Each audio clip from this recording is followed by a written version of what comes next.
भारत में हिंदू सुरक्षित न था, न है। हमें चाहिए सुरक्षा, और सुरक्षा की आवाज का नाम है डॉक्टर प्रवीण तोगड़िया। विजय के लिए अभिनंदन है नरेंद्र भाई मोदी को।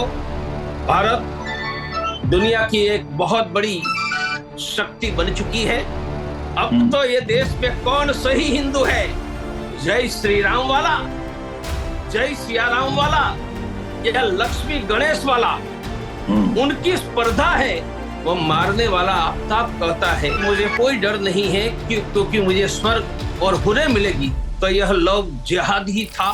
टाइम्स नाउ नव भारत की डिजिटल टॉक में आपका स्वागत है। आज हमारे साथ वो हैं जो हमेशा सुर्खियों में रहा करते थे। प्रवीण तोगड़िया जी हमारे साथ हैं। प्रवीण जी, स्वागत है आपका। प्रवीण जी, दर्शकों को बता दें, गुजरात चुनाव के बाद हमसे बात करना चाहते थे, लगातार हम इनके संपर्क में थे। प्रवीण जी, आप हिंदुत्व के ब्रांड एम्बेसडर रहे, सुर्खियों में रहा करते थे। आजकल क्या कर रहे हैं प्रवीण तोगड़िया जी? टाइम्स नाउ नव भारत के दर्शक जानना चाहते हैं। प्रवीण तोगड़िया आज कल हिंदू ही आगे का लक्ष्य लेकर समृद्ध हिंदू, सुरक्षित हिंदू, सम्मानित हिंदू का देशव्यापी अभियान चला रहा है। यह अभियान के अंतर्गत 24 घंटे 24/7 मदद की हिंदुओं के लिए हिंदू हेल्पलाइन चल रही है, जिसमें वर्ष में 1 लाख से ज्यादा लोगों को मदद करते हैं। यह अभियान के अंतर्गत इंडिया हेल्थलाइन चल रही है, जिसमें कोई गरीब हिंदू बिना डॉक्टर नहीं रहेगा। हम गरीब हिंदू को प्राइवेट का स्पेशलिस्ट डॉक्टर MSMD, और इसके लिए हमारे पास 10,000 से ज्यादा MSMD डॉक्टर है। इसके अंतर्गत हमारा संकल्प है कि कोई गरीब हिंदू भूखा नहीं सोएगा। एक मुट्ठी अनाज योजना, 1 लाख से ज्यादा घरों में हमने थैली बांटी है। रोज एक मुट्ठी अनाज डालो। यह 10 किलो अनाज हम गरीब को देते हैं। अब यह योजना 1 करोड़ हिंदू घरों से अनाज एकत्रित करके हर महीने 25-30 लाख गरीबों को मुफ्त में अनाज देना। हिंदू ही आगे योजना के अंतर्गत महिला सुरक्षा की ट्रेनिंग दे रहे हैं, ताकि कोई महिला असुरक्षित न हो। नहीं प्रवीण हिंदू जी। ही आगे योजना के अंतर्गत जी। किड्स अहेड, बच्चे ही आगे, बच्चे की टैलेंट बढ़ाने का कार्यक्रम कर रहे हैं।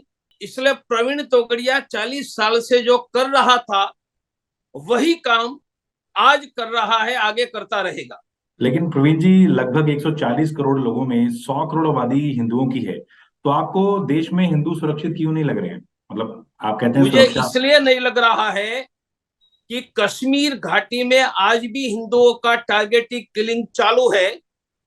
कश्मीर घाटी में हिंदुओं की दूसरी बार हिजरत, शरणार्थी हुए। यहाँ कन्हैया का सर तन से अलग किया जाता है, उमेश कोल्हे को मारा जाता है, कर्नाटक में हर्ष को मारा जाता है, यहाँ निकिता तोमर, हरियाणा में हमारी बहन बेटी लव जिहाद से सुरक्षित नहीं है, और गुजरात में कृष्णा भरवाड़ सुरक्षित नहीं है। भारत में हिंदू सुरक्षित न था, न है। हमें चाहिए सुरक्षा, और सुरक्षा की आवाज का नाम है डॉक्टर प्रवीण तोगड़िया। गुजरात में चुनाव हुआ, बीजेपी सबसे बड़ी पार्टी बनकर उभरी, चुनाव जीता, बम्पर वोट दिया गुजरातियों ने। आप भी गुजराती हैं, तो क्या लगता है इतना बड़ा मैंडेट गुजरातियों ने क्या सोच कर दिया? ये विजय के लिए अभिनंदन है नरेंद्र भाई मोदी को। अभिनंदन है चीफ मिनिस्टर भूपेंद्र भाई पटेल, जो 40 साल से मेरे साथी है, थे और है। अभिनंदन है भारतीय जनता पार्टी के प्रदेश अध्यक्ष CR पाटिल, जो भी लंबे समय के मेरे साथी है। और अभिनंदन तो है गुजरात की जनता का। लोग मुझे पूछते थे जीतेगा कौन, मैंने कहा जीतेगा गुजरात। तो जीता कौन है? जीता गुजरात। मेरा दृढ़ विश्वास है कि अब हिंदुओं की आवाज पहले भी यहां बुलंद थी, पहले से भी ज्यादा बुलंद रहेगी। और 40 साल पहले समाज जीवन में जिनको मैं प्यार से लाया था, वही गुजरात के मुख्यमंत्री भूपेंद्र भाई पटेल है। वह सबके साथ मिलकर पूरे देश में गुजरात के हिंदुओं की आवाज बुलंद करते थे, करते रहेंगे। इस बार गुजरात में कुछ नई पार्टियां, जैसे आम आदमी पार्टी भी आई थी चुनाव लड़ने, बड़े बड़े दावे किए थे पार्टी ने, लेकिन तीसरे नंबर पर रही आम आदमी पार्टी। आपको क्या लगता है आगे क्या मुझे भविष्य रहेगा? मुझे इतना ही कहना है कि अब गुजरात में और इसके पहले से भारत का राजनीति का हिंदूकरण हो गया है। आप पूछेंगे कैसे? हम्म। हमारे नरेंद्र वे बोलते हैं जय श्री राम बड़ा, हमारे राहुल गांधी बोलते हैं जय सिया राम बड़ा, हमारे केजरीवाल बोलते हैं कि रुपया की नोटों पर लक्ष्मी गणेश जी का चित्र रहे। अब हम्म। तो ये देश में कौन सही हिंदू है? जय श्री राम वाला, जय सिया राम वाला या लक्ष्मी गणेश वाला? हम्म। उनकी स्पर्धा है और उनका यश यदि थोड़ा भी जाता है और सौजन्य है तो डॉक्टर प्रवीण तोगड़िया को देना पड़ेगा भाई। आपको लगता है कि 2014 के बाद जिस तरीके से प्रधानमंत्री मोदी देश में आए हैं, चीजें काफी बदली हैं, जो देश में जो भारत का कद है दुनिया में बढ़ रहा है, आपको क्या लगता है आने वाले 10 साल में आप भारत को कहाँ देखते हैं? भारत दुनिया की एक बहुत बड़ी शक्ति बन चुकी है, बनेगी। भारत दुनिया की सबसे बड़ी, कम से कम 4-5 आर्थिक महासत्ता में एक और विश्व की महासत्ता बनने के रास्ते पर है। हम दुनिया की महासत्ता थे, economical, political, militarily. Again we are going to regain that status. और उनका यश यह देश की परिश्रम करने वाली टैलेंटेड जनता को जाएगा और यह जनता का नेतृत्व करने वाले जरूर देश के सरकार के नेतृत्व को भी जाएगा। तो देश में अभी हाल फिलहाल में श्रद्धा मर्डर केस ने काफी सुर्खियां बटोरी। कुछ लोगों ने इसको लव जिहाद से जोड़ा कि लड़का जी आफ्ताब था तो ये लव जिहाद है। क्या लगता है प्रवीण तोगड़िया को, जो हमेशा हिंदुत्व की बात करते हैं, लव जिहाद पर पहली क्या राय बात है? पहली बात वह मारने वाला आफ्ताब कहता है कि मुझे फांसी में जाने में कोई डर नहीं है क्योंकि मुझे स्वर्ग और हुर्रे मिलेगी। तो यह लव जिहाद ही था। और भारत का हिंदू 1000 वर्ष से जिहाद का खतरा झेल रहा है। हम्म। आज भारत की राजधानी दिल्ली में भी यदि कोई हमारी बहन बेटी श्रद्धा लव जिहाद से बच नहीं सकती है, और हम्म। दिल्ली पर जिन्होंने राज किया, वह तोमर वंश की बेटी निकिता तोमर भी हरियाणा में लव जिहाद से बच नहीं सकती है, तो हिंदुओं को सावधान होना पड़ेगा। प्रवीण तोगड़िया जी, भारत आने वाले कुछ महीनों में दुनिया की सबसे ज्यादा आबादी वाला देश बन जाएगा। चीन को हम लोग पछाड़ देंगे। आपको क्या लगता है ये देश के लिए अच्छी बात है या बुरी बात है? देश में जनसंख्या नियंत्रण का कानून लाना ही चाहिए। लाने के दो कारण हैं। हम्म। यदि विकास करना है तो जनसंख्या नियंत्रण करना ही चाहिए। और दूसरा मेरा स्पष्ट कारण है कि हिंदुओं ने तो अपनी जनसंख्या नियंत्रण कर लिया है। हमारा वृद्धि दर, जिनको TFR कहते हैं, टोटल फर्टिलिटी रेट 1.8 है, 2 से हम्म। कम है। देश में जनसंख्या बढ़ाने का काम सिर्फ मुसलमान कर रहा है। मुसलमानों की जनसंख्या बढ़ती हुई कम करने के लिए भी कानून लाना चाहिए।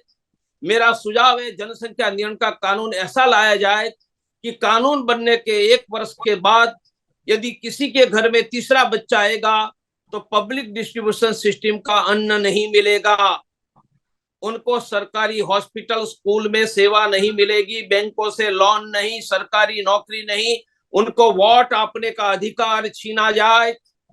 यह देश को विकास करना है और बढ़ती हुई मुस्लिम आबादी से भारत को दारुल इस्लाम बनाने से रोकना है। तो यह देश में जनसंख्या नियंत्रण का कानून बनाना चाहिए। राम मंदिर आंदोलन जब से शुरुआत तब से लेकर मंदिर बनने तक मैं नेतृत्व करता रहा। हमने डंक की चोट पर बाबर की छाती पर पांव रखकर राम मंदिर बना दिया। हम फिर से बाबर की छाती पर पांव रखकर देश में जनसंख्या नियंत्रण का कानून बनाकर ही रहेंगे, बनाकर ही रहेंगे। प्रवीण जी, आपको नहीं लगता कि अगर हम लोगों को शिक्षित करेंगे, भले वो हिंदू हो या मुस्लिम हो, अगर हम उनसे कहेंगे कि 2 बच्चे करो, तो ये सरकार का की तरफ से मैसेज जाना चाहिए। मैं बल्कि आपको, आप जानते हैं मैं डॉक्टर कैंसर का सर्जन हूँ। जी मैं TFR कहता हूँ, ये मेडिकल शब्द है, टोटल फर्टिलिटी रेट। मैं एक आंकड़े देता हूँ। देश में मुस्लिम पॉपुलेशन की साक्षरता लिटरेसी सबसे ज्यादा केरल में, हम्म और केरल में उनकी साक्षरता हिंदुओं से भी ज्यादा है। यदि education is a parameter for a family planning, तो केरल में पर हिंदू फैमिली जितने बच्चे हैं, हम्म उससे पर हिंदू फैमिली बच्चों से पर मुस्लिम फैमिली बच्चे कम होने चाहिए ना। हम्म आप रिपोर्ट जाकर देख लीजिए, केरला का मुस्लिम वहां के हिंदुओं से ज्यादा बच्चा पैदा करता है। इसलिए शिक्षण देंगे तो मुस्लिम पॉपुलेशन कंट्रोल होगी, वो हम्बग है। I am hmm talking of the basis of the medical science and a report of a census hmm that Muslim fertility rate in Kerala is much more as compared to Hindu. Even though that literacy is much more as compared to Hindu, hmm education will not help at all. There should be law. There should be law. No compromise. कि अगर हम सख्त कानून में सख्त सजा का प्रावधान रखेंगे तो क्या तभी ये रुक पाएगी बिल्कुल जनसंख्या? रुक पाएगा। अब कानून बनाओ, 2 से ज्यादा बच्चे पैदा करने वालों को सरकारी अन्न नहीं, सरकारी हॉस्पिटल स्कूल में सेवा नहीं, बैंकों से लोन नहीं, जी उनको सरकारी नौकरी नहीं और वोट आपने का अधिकार नहीं। ये 24 घंटे में दाढ़ी टोपी वाले लाइन में आ जाएंगे, आपकी सलाह से नहीं आएंगे। और आज भारतीय जनता पार्टी के पास पूर्ण बहुमत है। कभी मेरे घर में बैठकर खाते थे ऐसे मेरे नरेंद्र भाई कम से कम अपने जीवन में जनसंख्या नियंत्रण का कानून बनाकर ये देश के इतिहास में प्रसिद्ध हो जाएंगे, ऐसा मेरा दृढ़ विश्वास है। आप मोदी सरकार को प्रवीण तोगड़िया 10 में से कितने नंबर देना चाहेंगे? मेरे भाई, मैं स्टैटिस्टिक्स का स्टूडेंट नहीं हूं, मैं मेडिकल साइंस का कैंसर का स्टूडेंट हूं। इसलिए नंबर देने का स्टैटिस्टिक्स मुझे आता नहीं है, और नहीं आते वो पूछेंगे क्या, मैं ये कहूंगा कि धारा 370 हटी है जी और जनसंख्या नियंत्रण का कानून बनेंगे और बांग्लादेशी घुसपैठियों को 50 लाख, आसाम और देश में 3 करोड़ को नरेंद्र भाई भगा देंगे, तो मैं 2001 मार्क्स दूंगा, 100 नहीं, 2001। मेरा विश्वास है कि नरेंद्र भाई को मेरे मार्क्स की जरूरत नहीं है, फिर भी इतने मार्क्स वो कदम उठाकर प्राप्त करेंगे। प्रवीण तोगड़िया, भारत का सबसे बड़ा दुश्मन किसको मानते हैं आप? चाइना। चाइना। भारत में रहने वाला प्रत्येक हिंदू मेरा दिल का टुकड़ा है। किसी दल में है तो भी, नहीं है तो भी, मेरे साथ है तो भी, कभी मेरे विरोध में है, सब हिंदू मेरे दिल के टुकड़े हैं, मेरे हैं। मैं इतना ही कहूंगा कि जिनके पुरखों के मुगलों की तलवार के सामने झुककर इस्लाम नहीं स्वीकारा, उनका वंशज आज हिंदू है, वह मेरा है, मेरा है। आपने बात की 370 की, राम मंदिर की, तो किस तरीके से जो आपका अभी अंतर्राष्ट्रीय हिंदू परिषद है, राम मंदिर में क्या योगदान दे रहे हैं प्रवीण जी? पहली बात, योगदान तो हमें तब देना था जब मंदिर नहीं था। जी हमने योगदान दिया और डंके की चोट पर दिया, और हम कहते थे कि बाबर की छाती पर पांव रखकर मंदिर बना देंगे, बना दिया। और अंतिम आंदोलन राम मंदिर का करने वाला भी डॉक्टर प्रवीण तोगड़िया था। 2018 21 अक्टूबर में हजारों लोगों को लेकर लखनऊ से अयोध्या कूच करके 4 साल पहले निकला था। मंदिर बना, आनंद है, संतुष्टि है। पत्थर लगाने का काम प्रवीण तोगड़िया को नहीं करना है, तो इंजीनियर आर्किटेक्ट को करना है, वह कर रहे हैं। योगदान तो हमने दे दिया। आप अपने संगठन के बारे में कुछ बताइए, किस तरीके से आप पहले जो बीएचपी में करते मेरा थे ये? संगठन का लक्ष्य है जी हिंदू ही आगे, यह हिंदू आगे में मेरी एक प्राथमिकता है, समृद्ध हिंदू। दूसरा, सुरक्षित हिंदू, सम्मान युक्त। समृद्ध हिंदू के हमारे संकल्प है गरीबी मुक्त भारत। सुनिए, गरीबी मुक्त भारत, रोजगार युक्त युवा, कर्ज मुक्त किसान, कर्ज मुक्त किसान, महंगाई मुक्त गृहिणी। यह मेरा समृद्ध हिंदू का नारा है। सुरक्षित हिंदू का मैंने बता दिया, और यह ध्यान में रखकर इस समय देश में मेरी 11,000 से ज्यादा इकाइयां हैं। हमने दीपावली के पहले 4 कार्यक्रम दिया था। दीपावली के दिन में गरीब बच्चों को आधा किलो मिठाई और कपड़े दो। कितने लोगों को दिया आपको पता? 5 लाख से ज्यादा बच्चों को। हमने कहा था कन्या पूजन करो, महिला सम्मान के लिए सब चल रहा है। कन्या पूजन, शस्त्र पूजन, चंडी पाठ 92,300 जगह पर हुआ। प्रवीण तोगड़िया का संगठन हर हिंदू का सम्मान, सुरक्षा, समृद्धि के लिए कोई गरीब बच्चे को आधा किलो मिठाई देते हैं, किसी को ब्लड डोनेशन से ब्लड देते हैं, किसी को आंख की रोशनी देते हैं, किसी को 10 किलो अनाज देते हैं, किसी हिंदू की सुरक्षा के लिए हम खड़े हो जाते हैं, किसी को प्राइवेट का डॉक्टर देते हैं, किसी को मुफ्त में हिंदू एडवोकेट देते हैं। यह काम देश के कोने कोने में हम कर रहे हैं। प्रवीण जी, गुजरात सरकार से आपको क्या सहयोग मिलता है? मुझे देश की सभी राज्य सरकारों से सहयोग मिल रहा है। मैं आसाम में जाकर आया, बांग्लादेश बॉर्डर पर, वहां सहयोग मिला। मैं बंगाल जाकर आया, वहां सहयोग मिला। तो गुजरात तो मेरा है। भारत के सभी राज्यों में किसी भी दल की सरकार है, हाँ पॉलिटिकल आइडियोलॉजिकल मतभेद होगा, पर सरकार मुझे सम्मान और सहयोग दे रही है। मुझे संतोष है सभी भाजपा की राज्य सरकारों से, और संतोष है भाजपा की नहीं है वह राज्य सरकारों से भी। तो डिजिटल टॉक में आज हमारे साथ प्रवीण तोगड़िया जी जुड़े। थैंक यू, प्रवीण धन्यवाद। तोगड़िया जी अंतर्राष्ट्रीय हिंदू परिषद इस समय के साथ जुड़े हुए हैं, और जैसा उन्होंने बताया कि उनका संगठन किस तरीके से कार्य कर रहा है। बड़े लंबे अरसे से डिजिटल टॉक के दर्शक प्रवीण तोगड़िया जी से मिलना चाहते थे। प्रवीण जी बिजी चल रहे थे, इन्होंने गुजरात चुनाव से बाद हमसे बात करनी थी, तो आज इन्होंने बात की। सर बहुत बहुत शुक्रिया। ये वीडियो कैसा लगा आपको कमेंट्स में जरूर बताइएगा, ताकि हम ऐसे और शख्सियतों से आपकी मुलाकात करा पाएं। बहुत बहुत शुक्रिया।